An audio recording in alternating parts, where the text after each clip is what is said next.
You've decided to do part 3. I'm super excited for it. I'm just going to jump right in with the screencast so you can get going and learning how to do this. Remember, I'm always here for questions. All right, let's get going. Showing this to you backwards, this is the final product of the knocked out green screen person. So check it out when we turn on the chroma key on this guy. So now we have this situation here is that we have the guy sitting in front of the van picture.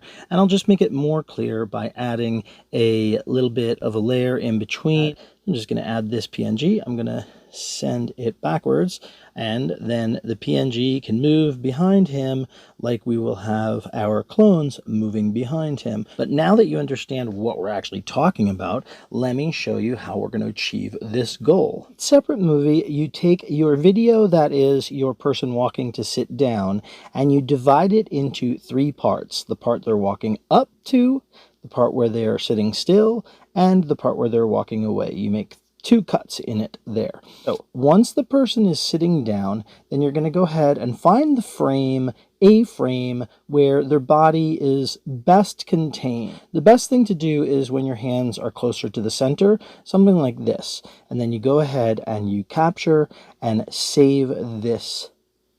And then we are going to a third-party website to get one quick thing.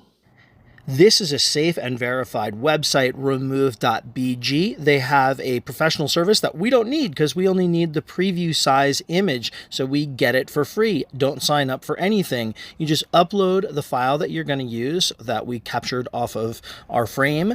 It will remove the background. The person will just be sitting there. We download it as a PG, and we are done with the website. You could use it as many times as you want.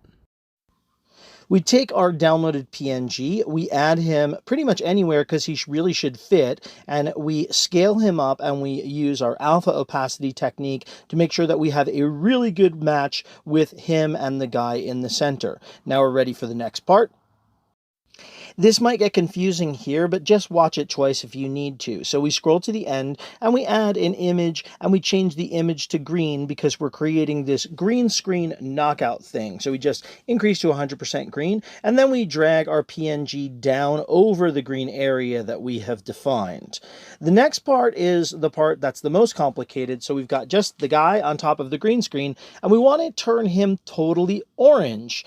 Now this is because we're going to use orange to knock him out. You will see this later, but all you need to do is make 4 changes in the adjustments. You don't even need to know why you're doing this, but you just go ahead and change the 4 sliders, starting with the slider for color temperature, change it to 100 or all orange, and then the next following 3 sliders, change them up to 100. You should get a guy who's orange in the center and maybe has a little yellow outline around him, and you're good to go. Then you capture and save that, and then we'll move on to the next step.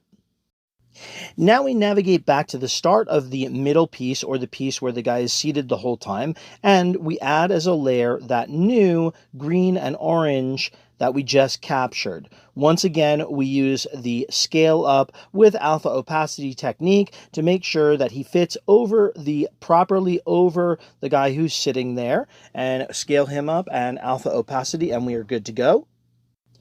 Now we're going to stretch that frame out to the end position of the middle portion, and then we are going to set a new orange screen, because what we want to do is get rid of the orange part. So we go to the chroma key, and when you turn it on, Kinemaster is going to select green, of course, and you need to find a good orange color. A good orange color, I don't have an exact number for you, but is somewhere in the upper 200s of red and somewhere in around the 100s of green. But just get a color that kind of matches what you have there, and then you can check it out and see, and you should get a good knockout. And if you need to adjust it, then you just go back and adjust it. So now what we have is a movie that starts with him walking on screen, but then it becomes this green screen thing, and then it ends with him walking off screen. And what we're going to do now is we are going to export this, and just remember to export this on highest quality settings, because we're going to re-import it into another movie and use it as an actual green screen in that one. And finally, imagine this is the start of your project. The clip with the van in it is already in there. And then we start by importing what we just made as a layer. We do the scale and alpha opacity once again, get it properly sized and spaced. And then when we get that properly positioned, then we go and we turn on the chroma key for that layer. And the part in the center where it's green that we can see is going to turn to the knocked out chroma key that we're looking for, that things can walk behind. And very quickly, I'm just going to add a PNG of this caution flag, and I'm going to send it backwards, and it's going to sit behind him. And there you can see, because I didn't know where my other guys were right now, it's just easy to find this. And so that is the effect that we're going for. I know that was complicated, particularly the green screen part. I am here for questions in the messages. And if you get this done with or without the guy sitting in the front, remember, put it in the messages and we're going to get it up for the group to see. All right. Thank you for sticking through and checking it out. I hope you come up with something really successful with it. All right. See you soon.